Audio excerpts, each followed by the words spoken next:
welcome. Did you get a sheet? Good? Alright. So this is the Delta 6 quintessential guide to buying stuff and paying for it. I told you it's a lot more fun than just how to use credit. I've been at Citi for 9 years almost. So if you would have told me back when I was in college that I was going to be working for one of the biggest banks in the world, I would have called you a liar. I was a marketing person, and then I went into marketing management, but there aren't a whole lot of 22-year-old managers. So if you're in marketing and you're not in advertising, you're probably going to start off in sales, which is not a bad thing. Started off doing corporate relocation, so I would help with the mortgage piece of things. So somebody relocating from New York to LA, I'd help them out with the mortgage, I'd help set them up with insurance if they needed it, title companies, stuff like that. Did that for several years until 2008, when obviously a lot of stuff went down. So went into training for a couple years, actually 4 years, and now I'm in outside sales. So before I was telesales, I was chained to my cubicle, I had the headset on. It was good, but outside sales is so much more fun, in my opinion. You got to kind of pay your dues. So now I'm doing outside sales. My main role is to partner with realtors, builders, insurance agents, and try to help out home buyers. I'll do a refi now again, but I really like purchase business. So, again, I'm Kyle. I'm a KO911. I'm Delta Sig alum, Citi Home Lending Consultant. I like my cars. There's my email and my cell phone. Page 2, we're going to talk about borrowing to your advantage. So first off, here are just some important aspects of debt. I give you definitions for stuff. I don't expect you to read everything now, but just keep this as a reference material. Who in here already has a credit card? Okay. Who got a free shirt when they got that credit card? No? No free shirt? Alright, be careful when you get out of school. So what we're going to talk about next is credit card debt and ways to decrease it. My situation, I got lots of free shirts and lots of free credit cards when I was in college. And then when I got out, I was like, oh wait, I actually am supposed to pay this back. Kind of like student loans. Oh wait, you want that money back. Okay. So on page 3, and again, I wish we had a lot more time, but we don't. Page 3, 3 ways to decrease it. Number 1 is obviously to increase your monthly payment. You know, if you have a $25 minimum payment, and you keep making just that $25 minimum payment, it's going to take you forever to pay down what you owe. So, obviously you can increase your payment. That's one way to decrease your debt. Also, you can decrease your APR. I have 3 credit cards right now. One's at 3.25% for life, the other's at 1.9% for life, the other's at 0% till next year. If you have anything above 5% on your credit cards, you can do better. Okay, I work with people, they're in the 10, 15, 20% range, which is crazy. Again, if you're above 5%, you've got tons of options to do balance transfers. You've got a lot of other routes to take. Don't waste money on interest. And then the third option is to balance transfer, which I give you some key factors to consider. Again, for time's sake, we won't go through all of them. But let's talk about the example down here at the bottom real quick. So let's say you get an offer in the mail. I still get them on a weekly basis. Some are good, some of them not so much once you read the fine print.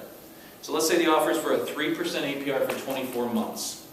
That's pretty good. If it's one of those where it's only for 3 months or 6 months, I wouldn't waste your time. Because a lot of times there's the transaction fee. In this case, it's a transfer fee, 4%. So that's really what the bank is doing, is saying, hey, we're going to charge you 4% right now, and then for the next 24 months, we're not going to charge you any interest. You need to figure it out for yourself and see if that's a good deal. And that's why, again, the longer the balance transfer window is, the better the deal. The shorter the term, it usually doesn't make enough sense because you got to already cover that 4% upfront fee that they're going to charge you. After 24 months, the APR increases to 12%. So 3%, 0%, whatever the teaser rate is, that's all well and good, but if you don't have it paid down to 0, it's going to go to that, whatever the default rate is going to be. So I give you some bullet points on here. Again, sorry for the time's sake. Read it, it'll make sense. I do a little break even for you to see if it's a good offer for you. Page 4, vehicle financing.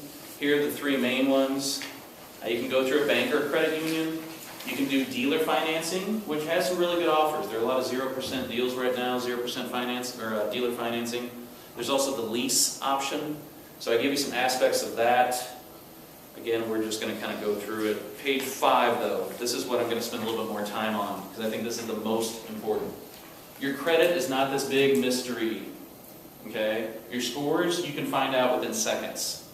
So, I talk to people every day that have no clue what their credit is. They have no idea. Okay, your credit score can range from a 334 to an 818. That's a 500-point window. That's huge. The higher up, the better your credit. And I'll tell you now, excellent, what I would consider excellent credit, and this is excellent because the rates that I could offer you for a mortgage would be the best, 740. If you have a 740 FICO or higher, I would consider that excellent. I would call it outstanding, actually. Mid-6s to 700 is pretty good. You're okay. I can definitely help you out with a mortgage. If you're at 620 or lower, it's going to be tough. I've got some other programs that we might want to try, but you're going to pay for it. Your interest rate's going to be quite a bit higher. So what I recommend is 2 to 3 months before you're even considering working with a realtor, come to me or go to a bank, talk to somebody, get pre-approved. Pre-approvals are usually free. They usually last for 90 days, 120 days, whatever. What I like about it is it gives me time to help consult you and figure out what you need to do. Maybe consolidate some debt to get your scores higher. Maybe as far as an affordability thing, you need to get some other things in a row before, like maybe you haven't consolidated your student loans yet. I can walk you through that process. Help you be more attractive so that when you finally do go house hunting with a realtor, you know that you're going to get the best deal possible and you know that your financing is secured. You actually have 3 scores. I don't know if everybody knows this. Experian, Equifax, and TransUnion. So when I pull your credit, I'm going to pull all 3. Throw out the high, throw out the low. We'll base things off your middle credit score. I give you a couple of different charts here. These are really just kind of screenshots from what your normal credit report is going to look like. The summary report, I think, is great.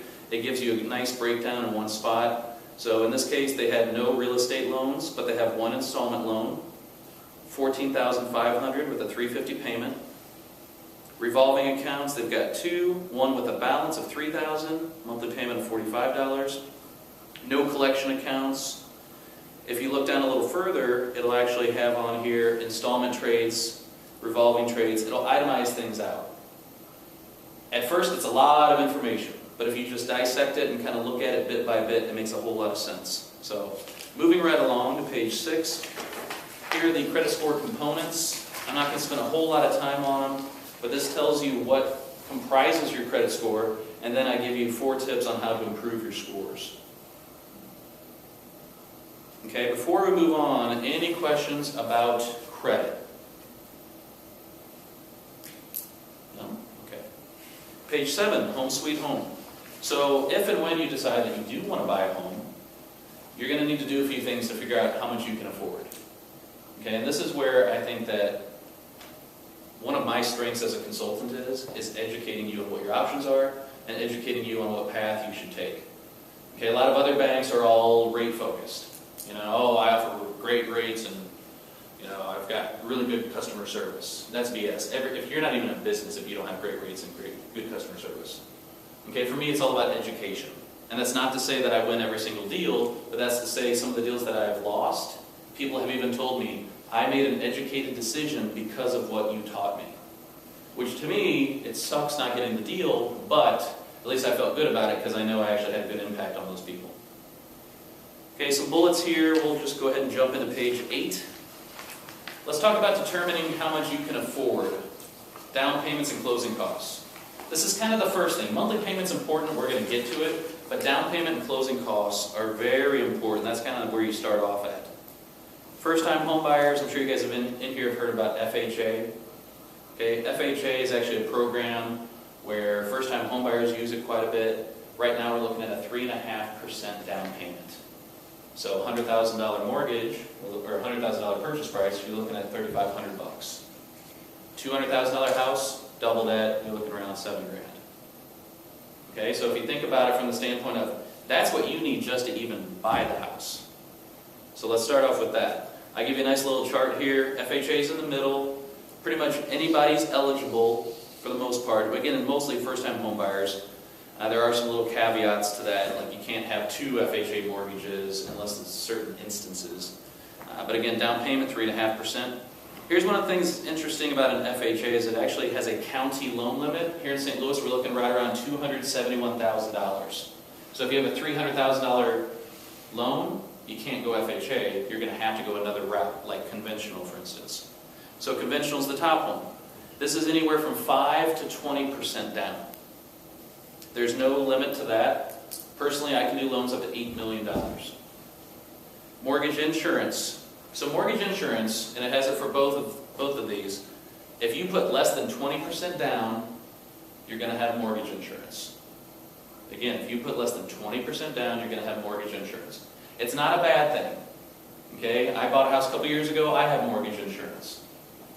If you could put 20% down, by all means do it.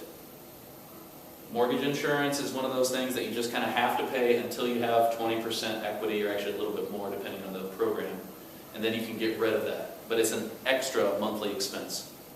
VA, Veterans and Active Duty Military, that's the best deal, but again, you have to be a veteran or active duty, or maybe like the widow of one. 0% down and no mortgage insurance, which is pretty awesome. But obviously, not many people qualify for it.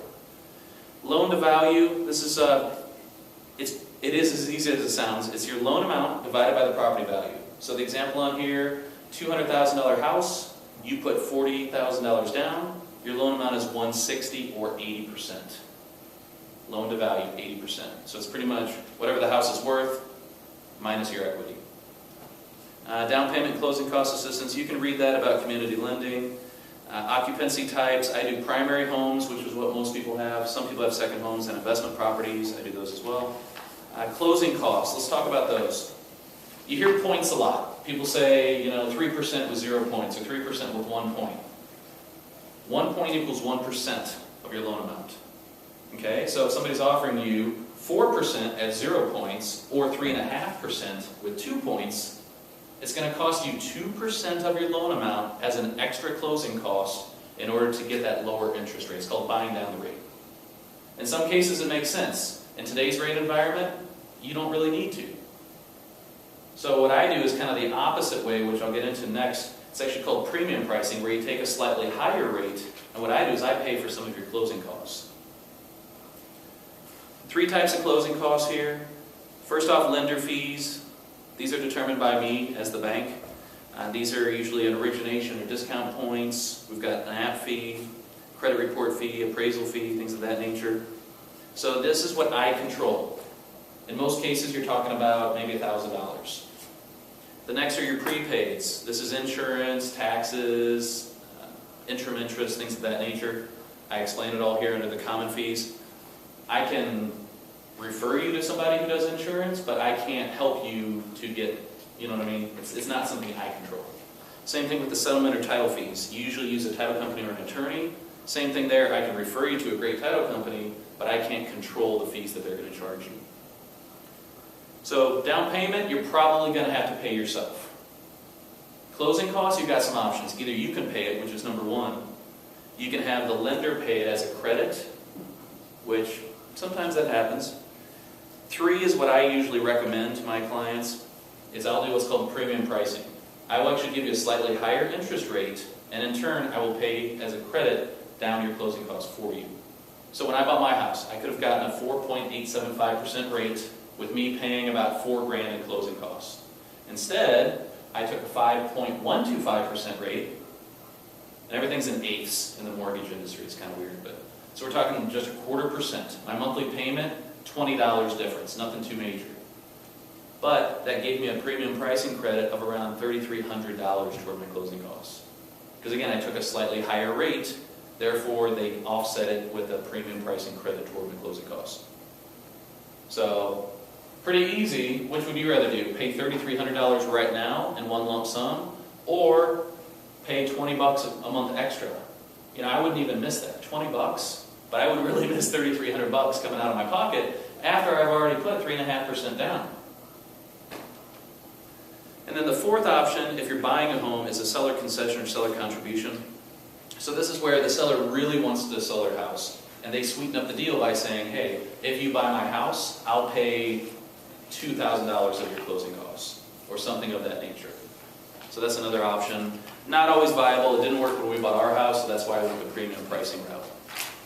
All right, moving right along. 10 gives you, I'm not going to go through it, but it gives you different property types. So if you're not sure what's the difference between like a condo and a townhouse, I've got it in there for you. Page 11, I give you 3 different examples. First is a conventional mortgage with 20% down. So it kind of gives you a nice little breakdown. The second option is a conventional mortgage on a condo. Condos are a little different. If you read page 10, you'll know why. And then the third option is an FHA.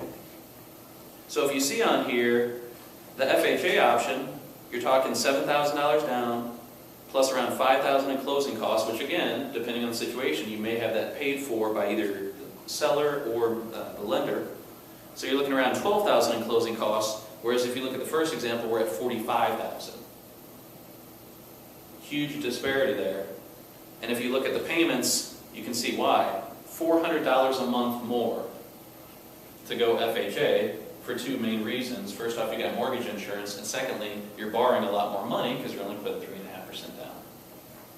I find that I have 2 types of clients. I have the type that they want the lowest monthly possible, they don't care what it takes to get there, or they're the people that are like me, I want to keep as much in my pocket as possible. So the monthly, I'm a little bit more open to suggestions on. Page 12, different types of mortgage products, fixed, ARMs, interest-onlys. I offer all 3. I don't do Prepaids, which we won't even get into. If you want to look online, Countrywide did a lot of those back in the day. Pre-approve yourself. Let's go to page 13 here. Thank you. Okay, so first off, we talked about credit a little bit. I'm going to go off your, it's called the representative FICO score. I pull from all 3. I throw out the high, throw out the low. We're going to base it off your middle score. Also, on your credit, I'm going to look at a 12 to 24-month history. So that's where if you were late on, let's say, a student loan payment, it's going to pop up on your credit report. I'm going to see it, but we're going to put more weight within the last 12 to 24 months. As far as your income goes, we've got what's called debt to income. This is one of the main things that I'm going to spend time with you on. So what we do is we actually talk about your gross monthly income. What's gross monthly mean? Before taxes, thank you. Gross monthly income, keep that in mind, gross monthly. We're going to take that, and what we're going to do is we're going to look at your credit report. Any installment loans, so student loans, personal loans, any revolving accounts, so credit cards for the most part are the only type of revolving accounts you're going to have. I'm going to take those, I'm going to add those to what I'm projecting for the monthly housing expenses, and we need to be right around 40%. So let's say you make $10,000 a month. Your expenses that show up on your credit report, plus the projected housing expenses that you want to buy this particular property for, need to be around 40%. I can go a little bit higher, but if you think about it, so let's say I go up to 50%. We're talking gross income before taxes. How much do people usually pay in taxes? Just a guesstimate, anybody? About 20-ish, but let's say 20% to be on the low side. So a fifth of your income is going to go to taxes. I'm basing it off of before the taxes. So let's go ahead and have that 50% left, 20% is gone because it's going to taxes. Then what about your cell phone bill, your groceries, your beer money, your car insurance, your gym membership? None of that stuff factors into my equation because that's not showing up on your credit report. That's not stuff that, it's not that I don't care about it, but I don't for qualifying purposes. So it's kind of scary when you think about it. I would get calls all the time, people upset with me that I can't approve them, and they have a 60% debt to income ratio. I like to go the opposite route. I like to go with what are you used to paying? If you're used to paying $1,000 a month, and we double that, that's going to be a huge shock to your budget. Now, if you're used to paying $1,000 a month, and we jump it up to $300, $1,200, $1,300 a month, that's more reasonable. Usually people can accommodate that. Assets, as we talked about earlier, you'll need the down payment, you'll need closing costs, and then the third thing we want to look for are reserves. Heaven forbid you lose your job. We want to see that you can float a month or two with what you already have in the bank. So I give you a little bit more calculations on there. I give you some of the supporting documentation. At the bottom of page 13, contact me when you need to get pre-approved by an actual bank. And I recommend doing it a couple months before you're going to start house hunting and working with a realtor. Last thing a realtor wants is for a deal to fall apart because of financing. If I can get 2-month head start before you're ready to go house hunting, I promise I can save you money because I'll help you improve your credit situation, and I'll make sure that you have enough money in the bank so that you can actually buy the house when the time comes. I give you the pre-approval process here. I underlined some of the documents we'll cover. Page 14, this is just a nice little worksheet that I used when I went house hunting. It made it easy for me to compare different properties.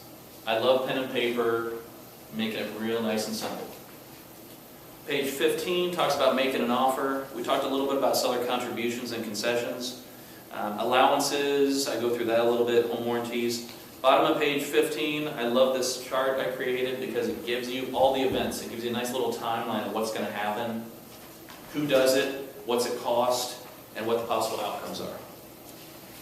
On the last page here, closing and moving. So I give you a nice little explanation of what happens, and I give you a little to-do list so you're prepared.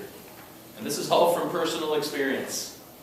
When I bought a house, nobody told me a lot of this stuff, and we wasted time and money because I didn't know it. So we have, I'd say, a couple minutes. Any questions I can help you guys out with? Go ahead. I've heard that, is it true that you're supposed to keep open your first credit card account just for like your credit score history purposes? Is that true? Yes, it is true. So what they're looking for, do you have credit that you are not using? You better. Because if you don't have any credit that you're not using, that's pretty much being maxed out. So to your point, let's say you pay off the credit card, people think, oh, well, I need to pay it off and shut it down. No. You want to keep it open. And periodically, if you want, just put a tank of gas on there and then pay that off. But by showing that you have available credit that you're not using, that's going to definitely improve your scores. Because it shows that you're fiscally responsible. What about the credit card that you just stick with or don't use indefinitely, and then the company sends you a letter and you have to use it, you're closing it at our discretion? Oh wow, yeah, I've heard that. That was happening a lot in 09 and 010.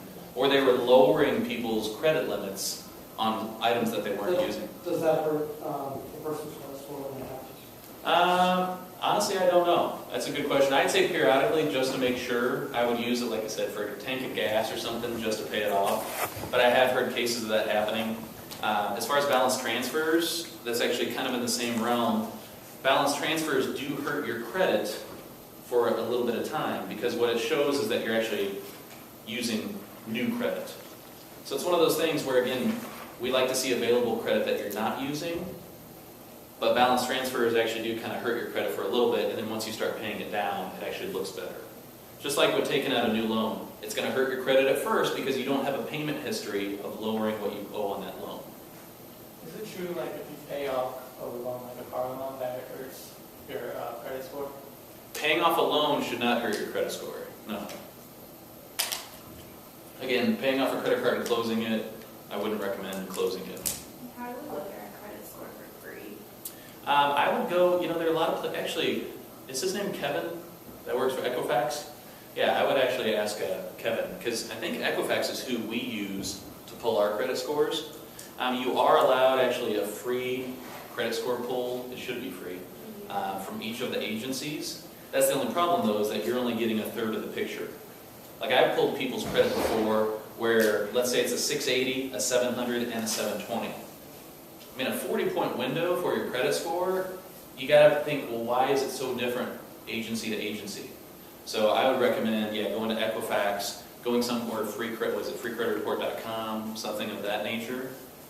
Susie Orman is actually a really good resource. She's got a lot of stuff online where you can do kind of like a credit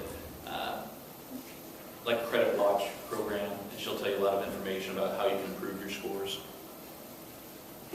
Green shirt, you have a question? No. Okay. I saw your hand raised earlier. All right. Well, if you have any questions, feel free to shoot me an email or give me a call. Thank you for your time.